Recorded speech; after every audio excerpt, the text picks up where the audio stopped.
A serva do Senhor diz o seguinte: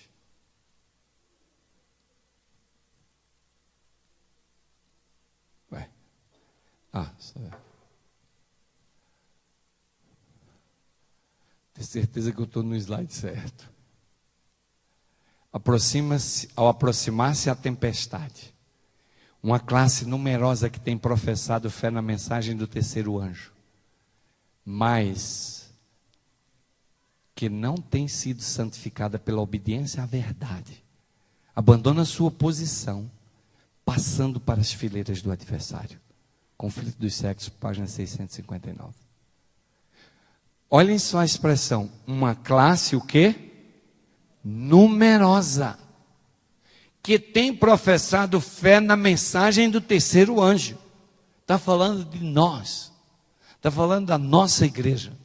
Uma classe numerosa daqueles que estão professando a mensagem do terceiro anjo, mas que não tem sido santificado pela obediência à verdade, abandona suas posições, mudando de lado, passando para as fileiras do adversário.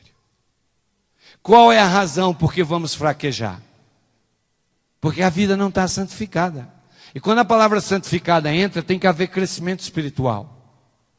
A obediência à verdade, ela vem pela santificação. E a santificação é o resultado da justificação. Quando você recebe a justiça imputada de Cristo, você não só recebe o perdão de Deus, mas você recebe o poder para caminhar acima do pecado. Você recebe o poder para resistir o pecado. Você recebe o poder para obedecer à lei de Deus, para obedecer à verdade, para obedecer os princípios que Deus requer de você. E não aquilo que você quer. É por isso que existe um conflito dos séculos dentro de nós. Nós temos que estar preparados para ir para a cadeia, para ir para as masmorras, para ir para o calabouço e para assumir o que for preciso por amor de Cristo Jesus. E eu vou dizer uma coisa para vocês. Hoje já existem muitos países do mundo que há pessoas morrendo pelo Evangelho. Eu visitei a Turquia outro dia. Esse é um país que eu gostaria de trabalhar. Na Turquia, pela lei, é proibido pregar o Evangelho. Uma irmãzinha nossa começou a fazer um grupo pequeno dentro de casa, chamou as vizinhas, ninguém sabia, era um grupinho ali pequeno e tal. Um dia a polícia bateu na porta dela, ficou mais de um mês presa. Porque estava pregando o Evangelho. A igreja toda na Turquia tem 92 membros. E agora a Conferência Geral organizou uma missão lá. Tem um presidente da missão e ele tem que pregar o Evangelho num país que é proibido pregar o Evangelho. Como é possível isso? Isso é pelo Espírito Santo. Mas quem vai trabalhar num país daquele tem que estar pronto para ir para a cadeia, se aparecer a cadeia para ele preso.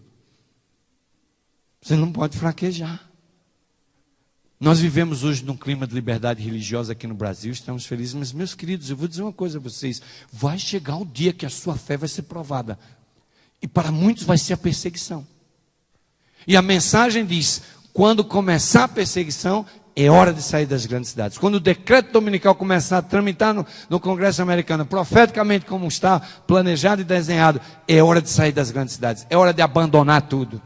E a tua mulher vai dizer o quê? Nós trabalhamos a vida toda para comprar essa casa boa aqui. Nosso filho está no último ano da universidade. Agora você quer largar tudo e ir para o meio do mato? Você está maluco, se você quiser pode ir sozinho. Eu não vou não. E você vai dizer, Senhor, minha mulher não quer ir. Não posso ir. Não posso ir. Meus filhos não querem ir, o que eu vou fazer? A salvação é individual. Vai chegar uma hora que você vai ter que escolher entre a esposa e Deus. Entre os filhos de Deus. E aí você vai ver quem que você ama mesmo. Você tem que amar primeiro a Deus, em primeiro lugar a Deus. E quando eu falo de Deus, eu falo da igreja, porque a igreja é de Deus. Então, família não vem antes de igreja, não. Está escrito aqui na Bíblia, família vem depois de Deus. As coisas de Deus vêm primeiro sempre. Mas nós, irmãos, infelizmente, temos fraquejado na nossa fé em coisas tão elementares espiritualmente, que às vezes, quando vem uma perseguição do nível que essa igreja vai receber, nós simplesmente vamos estar completamente despreparados. Segundo o Testemunho Seletos, página 31, logo o povo de Deus será provado com ardentes provas, e a grande proporção dos que agora parecem genuínos e verdadeiros, demonstrar-se-á metal e vil, tomarão covardemente o lado dos oponentes. A serva do Senhor está profetizando a apostasia daqueles que não vão estar preparados para a sacudidura. Em outras palavras, é isso que está acontecendo.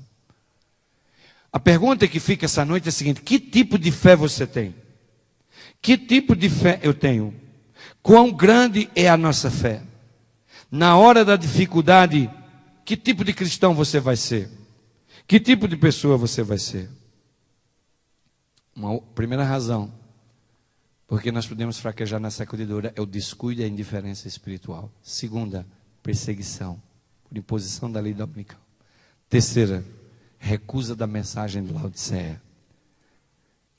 Você é morno, e você gosta da mornidão, e você não gosta de mudar. Você está dividido, seu coração está dividido. Você não sabe o que você quer.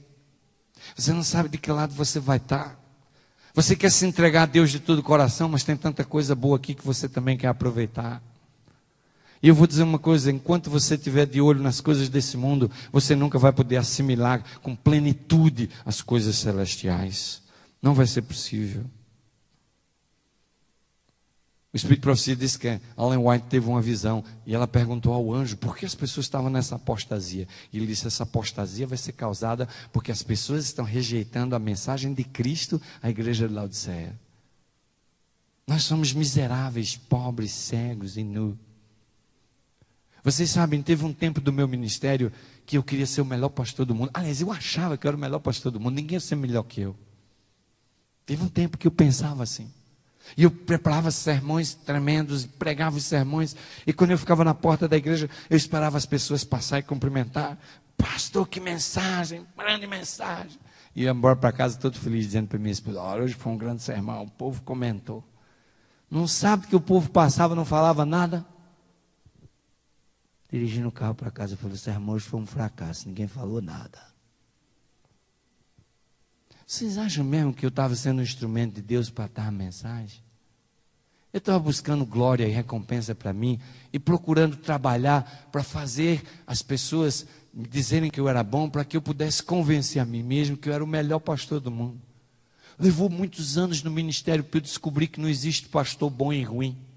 O que existe é pastor que fica muito tempo de joelho e pastor que fica pouco tempo de joelho. E isso faz a diferença do pastorado. Não existe aquele pastor é bom, aquele é ruim. Não existe. O que vai determinar o sucesso do ministro é o tempo que ele passa de joelho em conexão com o Pai. Não existe membro bom e membro ruim na igreja. O que vai determinar se o membro é bom ou é ruim é o tempo que ele passa em conexão de joelho conversando com o Pai. Isso vai determinar a qualidade de cristão que ele é dentro da igreja.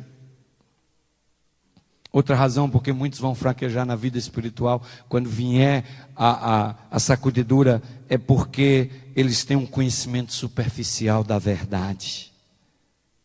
Meus queridos, nós não estudamos a Bíblia como devia. Nós não sabemos a razão da nossa fé. Nós recebemos aquele estudo bíblico feijão com arroz das 24 doutrinas e a gente para ali, desce no tanque batismal e depois começa a frequentar a igreja. E a vida cristã é esse universo que a gente vive. A nossa experiência de conhecimento da verdade é superficial. Há muito nós abandonamos o estudo da Bíblia. Estamos a depender, somos cristãos dentro da igreja famintos, dependendo de bons sermões e bons pregadores. E julgamos os ministros pela pregação, se ele é bom ou ele é ruim. Quando você estiver cheio do Espírito, pode vir aqui quem for ler o sermão do início até o fim. Você vai receber. Você vai receber. Porque o teu coração veio aqui para receber, seja lá o que tiver que ser falado aqui. Não precisa ser eloquente, não precisa ser bom, não precisa de nada. Porque você já está conectado. Agora, quando você chega aqui desconectado, tem que ter um pregador bom, que pregue alto, fale forte, animado, para você gostar. Não sei se você já saiu por aí dizendo: olha, a semana lá do Juve é boa, pregador animado, vamos lá. Que isso? Isso só mostra o quão famintos estamos espiritualmente. O alimento que vai fazer você grande espiritualmente, forte, e vai fazer você realmente poderoso na mão de Deus, jamais virá da boca de um pregador de um sermão. Esse alimento você vai ter que encontrar ele sozinho em casa com Deus. buscando da fonte, sendo conectada a ela, porque nós temos um conhecimento superficial da verdade. Eu me lembro, eu nasci nessa igreja. Quando eu me entendi de gente, eu já era adventista do sétimo dia. Aguardava o sábado. Eu não orei muito ir lá fora, mas eu não tive coragem de ser chamado de ímpio, e essa foi a razão porque eu não fui. Eu deixei a igreja. Mas eu me lembro de uma vez que peguei um coletivo dentro do Recife, e eu não sei para onde eu estava indo no Recife, e eu estava sentado dentro do coletivo. Eu estava na casa da minha irmã naquela época, e de repente sentou um rapazinho do meu lado, com uma Bíblia pequenininha, e era da minha idade. Eu achei interessante, eu falei, poxa, esse rapazinho com a Bíblia aqui. E ele olhou para mim e falou assim, você é católico? Eu falei, não, sou adventista do sétimo dia. Ah, você é daquela igreja do guarda do sábado? Eu falei, exatamente. Se vocês sabem que vocês sabatistas estão errados, foi não, está certo. O sábado é o dia do Senhor. Ele falou, pois é aqui, ó, vou pegar a Bíblia aqui. E pegou a Bíblia e mostrou um texto lá em Osés que diz assim, eu aboli os meus sábados. Eu olhei assim, eu falei, ei, eu nasci na igreja, nunca vi esse texto aqui não. Aboliu o sábado. E o cabra foi, ó, me deu um estudo bíblico botando o sábado abaixo. E eu, quando vi que a coisa estava ficando feia mesmo, e eu não sabia, eu falei, ó, chegou meu ponto de ônibus. Pé, desci. E ele falou, ai, que pena, e tal. Eu desci daquele ônibus arrasado, quebrantado, humilhado, pisado. E nem sabia onde eu estava.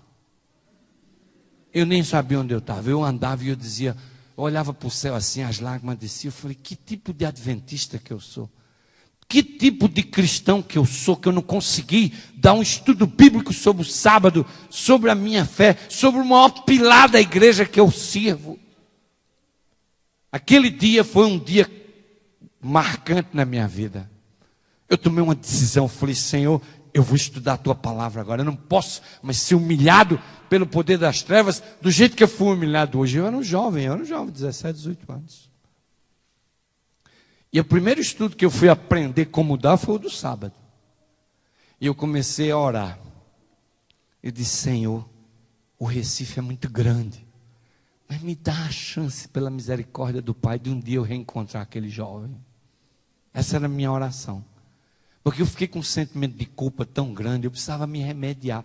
Falei, Senhor, por favor, me dá essa chance. Passaram-se alguns meses. Finalmente um dia eu peguei o carro da minha irmã e levei num mecânico da igreja chamado Irmão Manuel. Consertava o carro dos irmãos e tal. E eu estava lá no Irmão Manuel e de repente entrou um fusquinha amarelo, novinho, bonitinho, no parque assim, dentro da garagem do irmão, né? Era um descampado aberto. E aí quem saiu de dentro do fusquinha? Aquele rapazinho, eu falei, irmão Manuel, o senhor tem uma Bíblia aí? Ele falou, tem uma Bíblia aqui sim. Eu falei, por favor, me dê a sua Bíblia. Quem é aquele rapaz? Ele falou, aquele é o filho do pastor da igreja central da Assembleia de Deus do Recife. Eu falei, é? Pois eu vou botar ele para voltar dali para a porta agora, me dê essa Bíblia aqui. Corri para cima dele. Eu falei, ei rapaz, tudo bom? Você lembra de mim? Ele falou, eu me lembro de tu. Tu és aquele adventista lá que correu me escurrachou. Me escurrachou, cara. Eu falei, rapaz, me diz uma coisa. Eu tenho uma Bíblia aqui. Tu está com a tua biblinha aí? Ele falou, não, está aqui no porta. Pega a tua biblinha. Eu falei, abra aí. Aí comecei.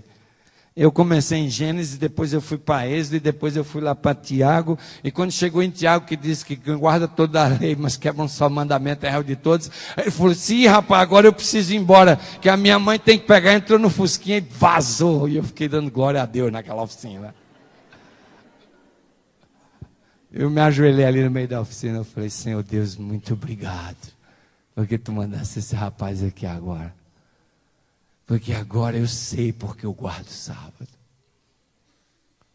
Meus queridos, esse conhecimento superficial da verdade está matando você. Você está morrendo lentamente dentro da igreja.